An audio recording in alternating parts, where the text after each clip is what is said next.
Olá, gurizada! Sejam todos bem-vindos ao Trabalho de Mesa, o nosso vlog, aliás, o nosso não, o seu vlog semanal sobre teatro. Meu também?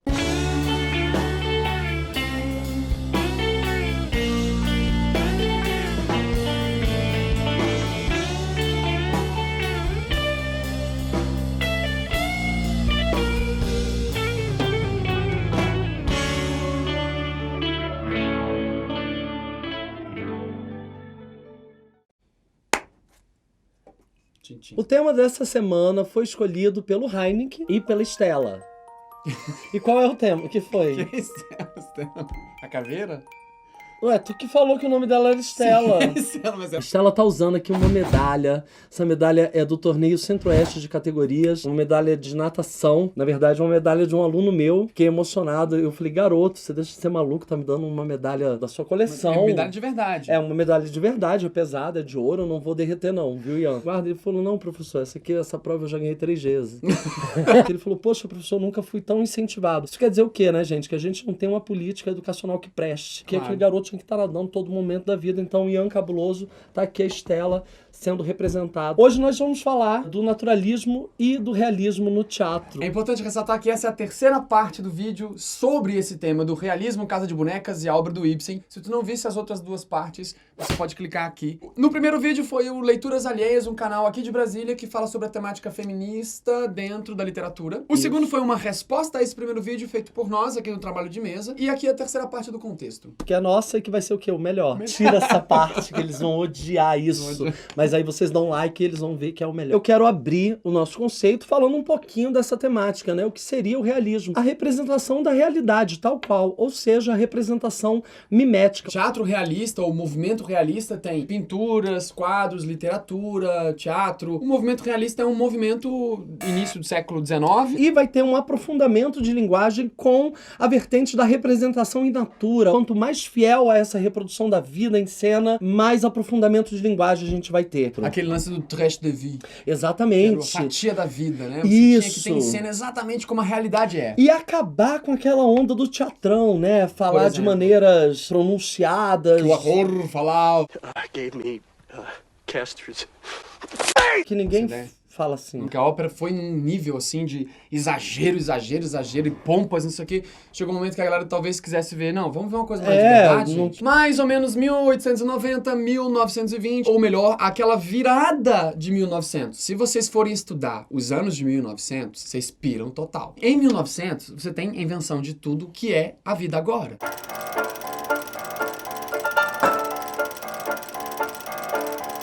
Imagina, a galera tava ali, decupando traço. E era tudo muito feito manual, claro, no primeiro momento era uma coisa bem artesanal, mas funcionava de uma forma bem mágica. Quando você começa a brincar com câmera, para isso, não mexe. Agora você assopra. Vai. Assopra você. Bem forte. Olha! Essa magia parece uma bobagem, mas os caras faziam isso na verdade, com aquele tipo de película mesmo, recortava o pedaço em que aparece o cara botando. Congelamento, né? E botava ali, e isso fazia com que a plateia ficasse assim, caracas, porque a tecnologia permitiu você brincar de forma muito mais efetiva do que se fazia com o teatro. Tanto é que os primeiros caras do cinema, em 1900, são grandes mágicos. Tem uma história que conta de que a primeira transmissão de um filme que foi a chegada do trem na estação, todo mundo que estuda cinema sabe disso. A plateia tava assistindo e o cara filmou lá o trem chegando na estação. Um take que o trem vinha, assim, sabe? E diz que a galera foi assistir pela primeira vez aquilo e o trem vinha vindo, o trem vinha vindo, o trem vinha vindo. A galera ficou desesperada, levantou e saiu correndo.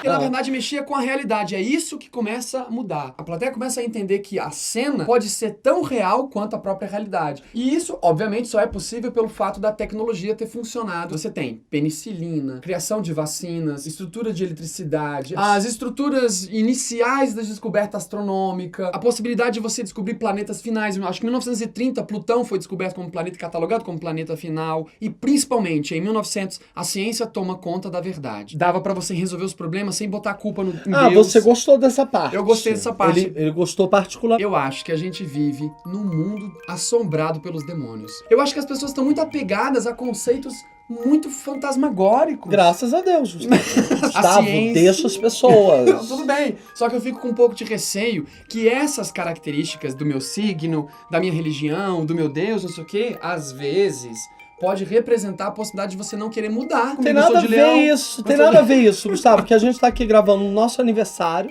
Nosso aniversário. Tá, que é nosso aniversário, a gente faz aniversário no mesmo dia. Obrigado. A gente é leonino e é... A gente é leonino? Não, eu sou capricorniano. Tá, você dia 7 de agosto é leonino. Não, eu escolhi não ser capricorniano. Não existe isso de escolher. Caguei, Gustavo. Para. Não, e de fato isso vai agir diretamente na questão estética. Não precisa mais aquele lance do cara ficar meses indo pra ponte com o Exato. cavalete pra pintar uma ponte. Aí meses o cara levando o cavalete e as tintas pra pintar uma ponte. Chega um cara e faz uma fotografia. E no fim das contas você tem essa realidade sendo aplicada pela ciência. E de fato, dentro da estrutura do realismo, da invenção da ciência como uma nova verdade, ou a sistematização da ciência como uma nova verdade, até um pouco mais pra frente do desdobramento de 1900 até 1950, 60, Perfeito. a interpretação teatral também sofre uma interferência direta, porque as pessoas começaram a estudar o que é memória, como é que funciona o cérebro humano, os neurônios, como funciona cada um desses elementos, e isso faz toda a diferença pro ator poder interpretar e chegar na verdade em cena. Mas se você percebe a importância dessa mudança científica em relação à verdade, porque a arte vai criar demandas pra ciência, que vai criar demandas para o público que assiste a arte. Não, e parar com esses conceitinhos de livre expressão, essas porra que não levam a lugar nenhum, né, gente? Gente, por favor. Né? Isso aqui é trabalho. Tá? Cansei de falar isso pra minha mãe. Eu estudei um pouquinho sobre o Henrik Ibsen. Achei que você ia falar Henrique Cristo. Nossa, também. Caraca, não faz isso comigo, gente, porque eu tava vendo uns vídeos do Henrique Cristo. Que porra de sotaque é aquele? Ele fala daquele jeito, como se ele O tivesse... melhor são as Henriquetes. Ah, não, cara. E o mundo se calar, calar. Então é pra deixar o Henry falar. O Henry vai falar, falar. A porra é que é, não.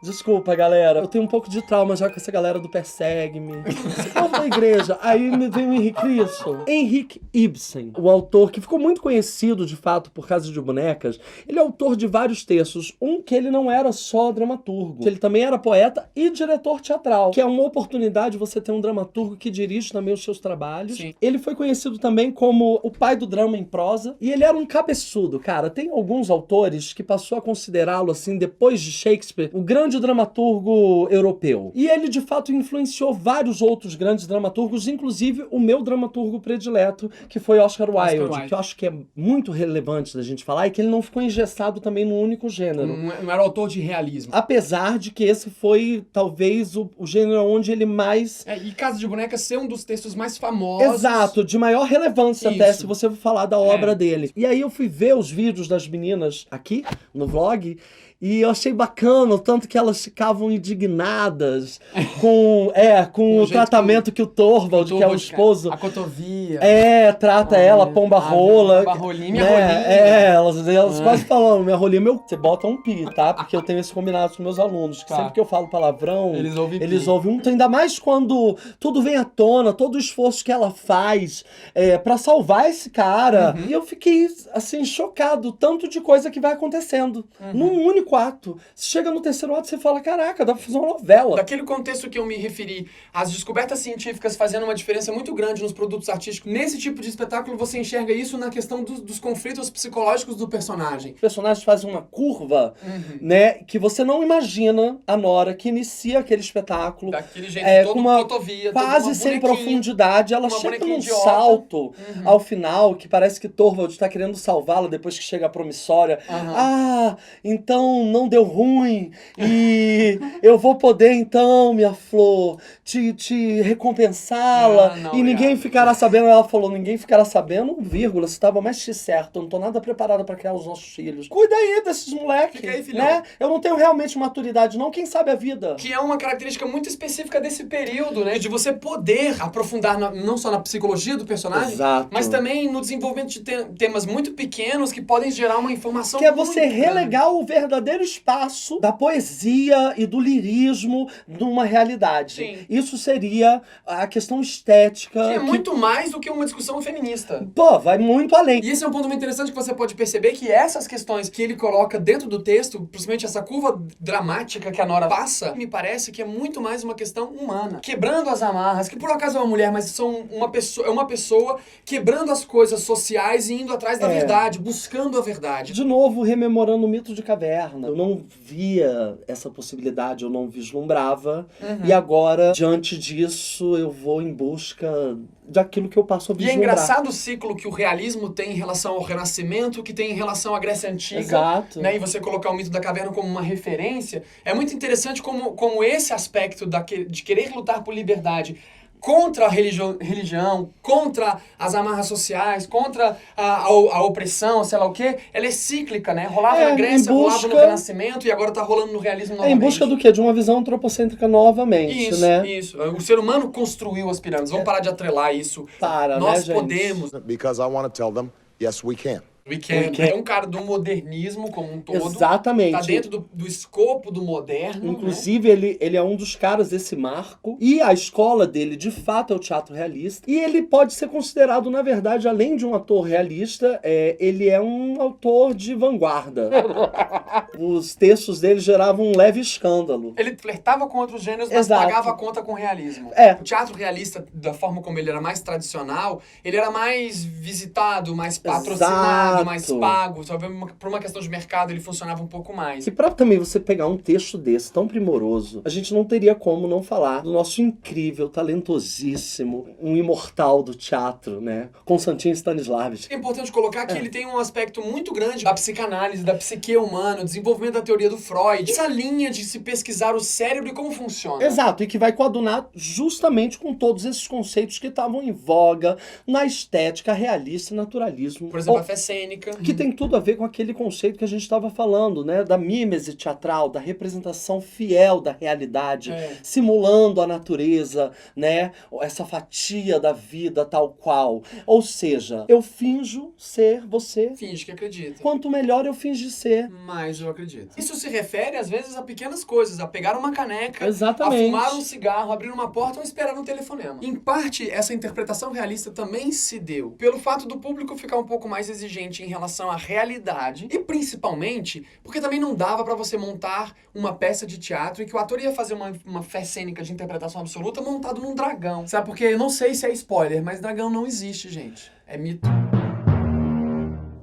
O público já não acreditava mais em estruturas muito fantasiosas, que o romantismo, alguns anos atrás, estava super impregnado, né? Nossa, e aquele jogral todo. Era um romantismo como literatura teatral, quase não tem muito esse exemplo, e quase não tem literatura, exceto Fausto, mas quase não tem muito escrito teatral. As peças eram meio traduções das coisas, e muita releitura de peças renascentistas, o que também justifica porque que o realismo é uma retomada do neoclássico. Então, o que acontece? O público queria ver coisas mais reais. E não dava pra você, então, escrever necessariamente peças que tivessem dragões, mitologias muito gigantes, porque isso ficava um pouco complicado. Em parte, os autores, então, caíram pra dentro da questão dos temas triviais, porque ficava mais fácil interpretar questões pessoais. Críveis e principalmente dramas psicológicos e coisas muito internas. Se você tivesse poucas ações que fossem muito fantasiosas, que fosse um problema com a empregada, onde você vai colocar a árvore de Natal, exatamente como fica a guilhotina da janela. Coisas que as pessoas sabiam que era. Dívida bancária,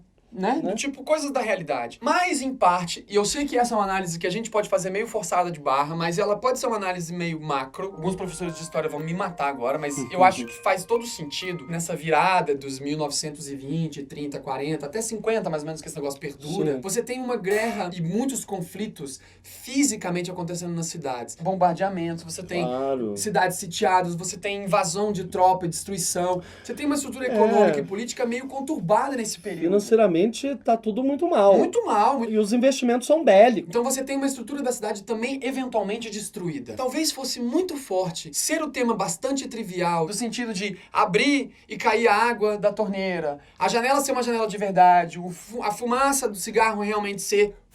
Nossa...